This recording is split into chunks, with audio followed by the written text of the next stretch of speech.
자, 7번째 썰 한번 가보도록 하겠습니다. 시청자 사연이고 센스피스님께서 사연을 보냈습니다. 사연 보내주셔서 정말 감사합니다. 안녕하세요 붕어형님. 요즘 새로운 경험담이 생겨서 사연 보내봅니다.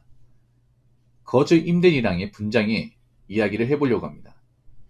저는 32살 대구 거주 중이며 시작은 20년 6월 현 거주지의 전세로 들어갔습니다. 2년 동안 거주하며 22년 6월 임대차 3법에 2년 연장을 하려고 하였으나 임대인이 월세 전환 가능하냐며 말했습니다. 그래서 저는 승낙을 하며 월세로 전환을 하게 되었습니다. 그때 임대인이 월세 계약을 하면서 월세를 평균 시세보다 2, 4만원 싸게 해서 서로 좋게 마무리가 되었습니다. 하지만 문제는 올해 1월에 발생하였습니다. 욕실 타일이 떨어지면서 수리해야 되는 상황이 발생하였으며 수리를 하게 되었습니다. 수리비용 66만원이 발생해서 임대인에게 청구하니 5대5 요구를 하더라고요. 결국 조금의 언쟁이 있었으나 결국 저는 5대5를 승낙하게 되면서 마무리가 되었으나 6월에 시스템 에어컨 PCB 기판의 노후로 인해 교환을 하였습니다. 수리비용을 임대인에게 청구 부탁하니 자기가 사용해서 그런 거 아니냐면서 또 5대5를 요구하더라고요. 결국 그때 폭발해서 임대인과 엄청 말싸움을 하게 되었습니다. 후에 에어컨 수리 때 제가 임대인에게 말 안하고 선 수리한 게 제 잘못에 있어서 제가 5대5를 하자고 했습니다. 이번 주 계약기간 26년 6월까지 남아있는데 월세 40만원을 48만원 인상하겠다고 통보를 하더라고요. 그래서 집주인이랑 협의해서 10월에 방을 뺄 예정이고 월세도 44만원으로 협의해봤습니다. 이 경험을 하면서 느낀 건 부동산 중개업자는 임대인 편이며 조정분쟁위원회, 민사소송 등 강제성도 없고 소송은 직장인 입장에선 득보다 실이 많더라고요. 느낀 건 좋은 인연 만나는 것도 복이라는 걸 이번에 느끼게 되었네요. 사연 읽어줘서 감사합니다 라고 적으셨습니다. 아이고 고생 많았네요. 아니 근데 이해가 안 되는 게 본가의 생활 안 하시네요. 원래 자취했어요 원래. 그러니까 부모님하고 나가 살고 싶어서 그냥 독립하려고 나오신가. 이분 독립해도 됩니다. 벌이가 좀 되는 분이라서.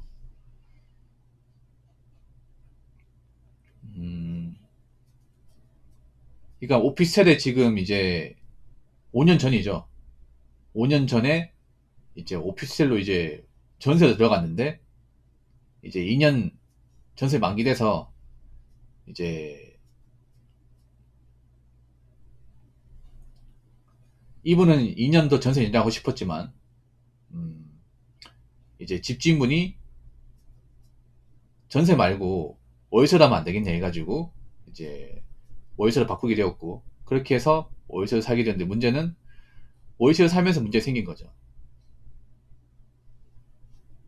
여기 근데 신축 아니에요? 여기 오피스텔이면 지은 지 오래되진 않았을 것 같은데.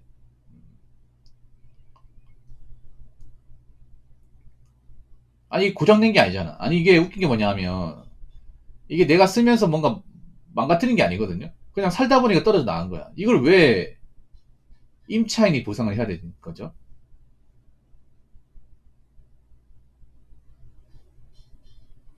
난 타일이 떨어져 나가는 것도 처음 봤어. 이게 우리 집도 집 오래됐는데 타일 안 떨어져 나갔는데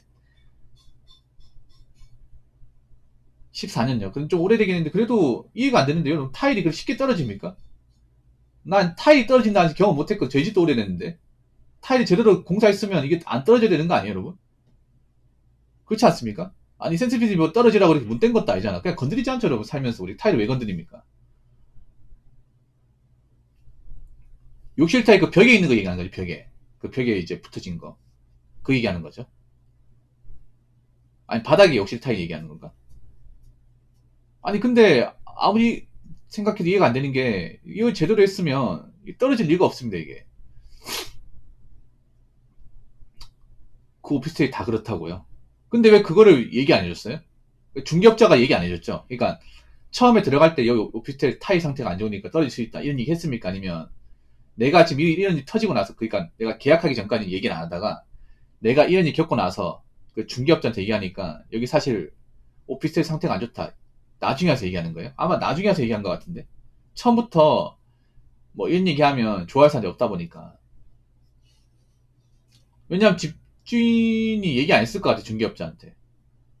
아니, 중개업자 알고 있어도 얘기 안 했을 것 같아. 왜냐면 계약을 안 할 거니까. 이거 좀 억울하네, 이거는. 적은 돈도 아니고요. 억울하긴 하네, 이게. 뭐 내가 뭐 막 쓴 것도 아니고.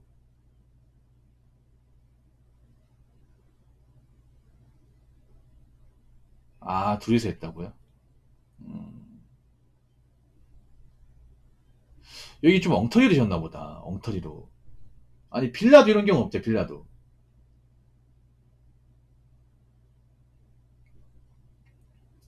음, 아니, 컨디션이 그렇게 나쁜 집도 아닌데, 2014년이면. 뭐, 완전 신축은 아니지만 그래도 오래됐다 볼 수 없잖아, 이게.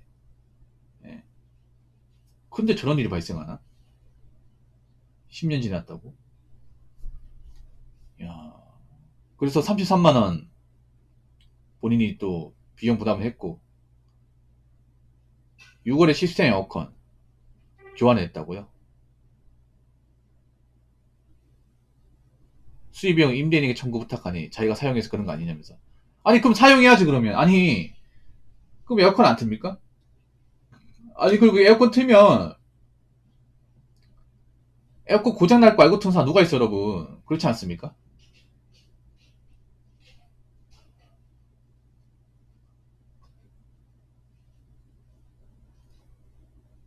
아, 말 안 하고 수리한 거.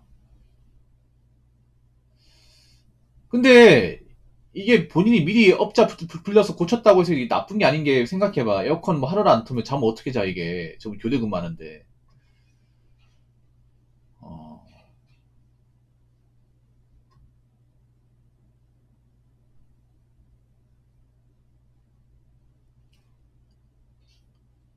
야, 고생 많으셨네요, 고생. 이게 좀 억가가 두 번 당했네, 억가가. 맞죠? 억가를 두 번 당이네. 나는 멀쩡히 살았는데, 갑자기 타이 떨어져서 타이 시공 비용 반만씩 부담하고.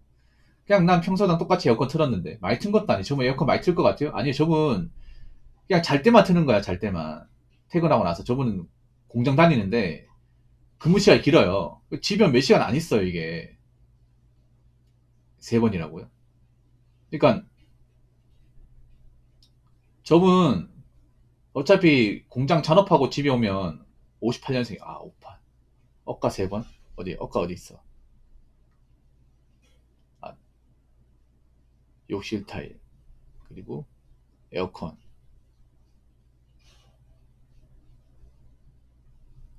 야, 58년생 진짜, 씨. 아, 월세 인상이야. 아, 월세 인상 억가까지.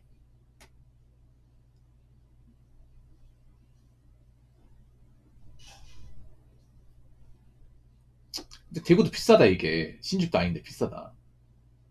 야, 구축인데 이 정도면 비싸네. 몇 평이에요, 여기? 여기 뭐 방색가전이 아닐 것 같고, 그냥 일반 원룸보다 좀 큰 사이즈일 것 같은데. 한 7평, 8평? 뭐 이분이 너무 넓은 공간을 원하지 않으니까. 야, 이제 전체적으로 월세가 많이 올라가네, 다. 다 올라가네.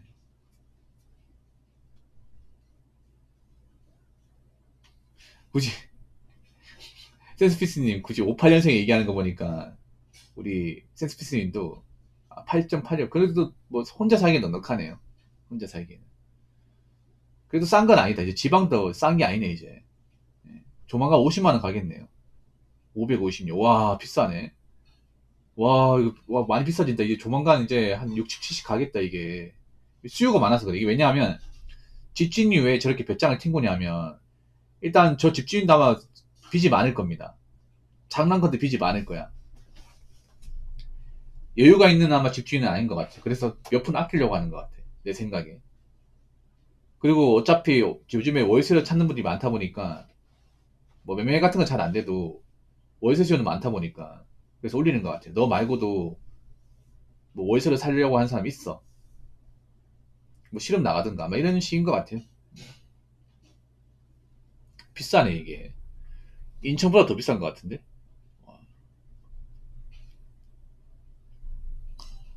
야, 근데 좀 억울하다, 이거는. 좀 많이 억울하네요. 아니, 내가 집에 하루 종일 있는 사람도 아니고, 어? 잘 때 말고는 있어 본 적이 별로 없는데, 뭐 집에 물건 함부로 쓴 것도 아니고, 야, 억울하겠네, 이게.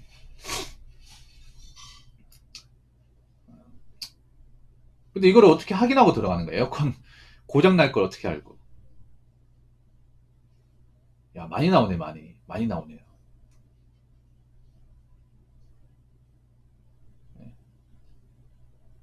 만약에 저분이 하루 종일 틀었으면 더 많이 나오겠지? 하루 종일 틀었으면. 저분이 하루 종일 집에 있는 사람이 아니에요. 잘 때만 집에 있는단 말이야. 그런데도 15 이상 나온다고. 그럼 내가 만약에 하루 왼종일 막 재택근무하다 했으면 한 25만 나왔겠다. 25만 원 플러스 알파 나왔겠네. 오피스텔이 안 좋은 게 관리비가 많이 나와, 이게.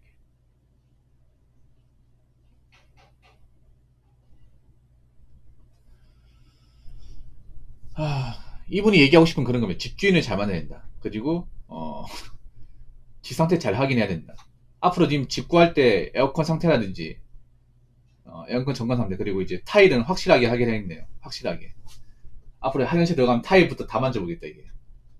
또 떨어지면 안 되니까. 아무튼 고생 많았음. 그래도 다행인 게 뭐냐 하면 요즘에 워낙에 전세 사기 많으니까 좀 억울한 일 겪긴 했지만 그래도 액땜했다 생각하십시오. 액땜했다고. 왜냐하면 요즘에 뭐 그런 뭐 보증금 안 주는 그런 집주인도 있고, 뭐 전세 이런 거 보증금 달라고 해도 뭐 좀 미루는 사람도 있다 보니까 뭐 그것보단 내가 좀 덜하구나. 물론 근데 억울한 일이긴 해요, 이게. 예. 이분이 잘못한 게 없거든요. 잘못한 게 없는데 수입비를 반만 부담했어, 이게. 참. 그 생각 안 들어요? 내 집 있어야겠다. 그 생각 안 듭니까? 예, 중국에 가서는. 예. 차라리 내가 내 집에 살고 내 집 고치는 게 낫지. 이게 뭐한 짓이야. 근데 집값이 비싸다 보니까. 예. 아무튼 고생 많았습니다. 예, 고생 많았고, 여러분도 뭐 지금 오셔서 사는 분도 있을 것 같은데, 이런 억울한 일 겪지 않으셨으면 좋겠습니다. 예. 우리 센스피스 고생 많았고, 예, 잘 마무리 짓고 또 나오시기 바랄게요. 그리고 한 가지 더 알 수 있는 게, 요즘 서울만 비싼 게 아니라 광역시도 월세가 점점 올라가고 있습니다. 예, 점점 올라가고 있어요. 이분 사는 데가 신축이 아닌데도, 신축 오피가 아닌데도, 평수가 넓은 데가 아님에도 월세가 50만 원이에요. 신축은 60만 넘습니다. 60이 넘어요. 이게 서울 얘기하는 거 아니에요. 대구 얘기하는 거예요, 대구. 그러니까 전체적으로 월세가 올라갑니다, 여러분. 그러면 나중에 이제 내가 돈을 많이 벌지 못하면 월세 값도 상당히 부담스럽다는 얘기죠. 아무튼 좋은 경험담 감사합니다. 자, 이상으로 7번째 썰 마치도록 하겠습니다.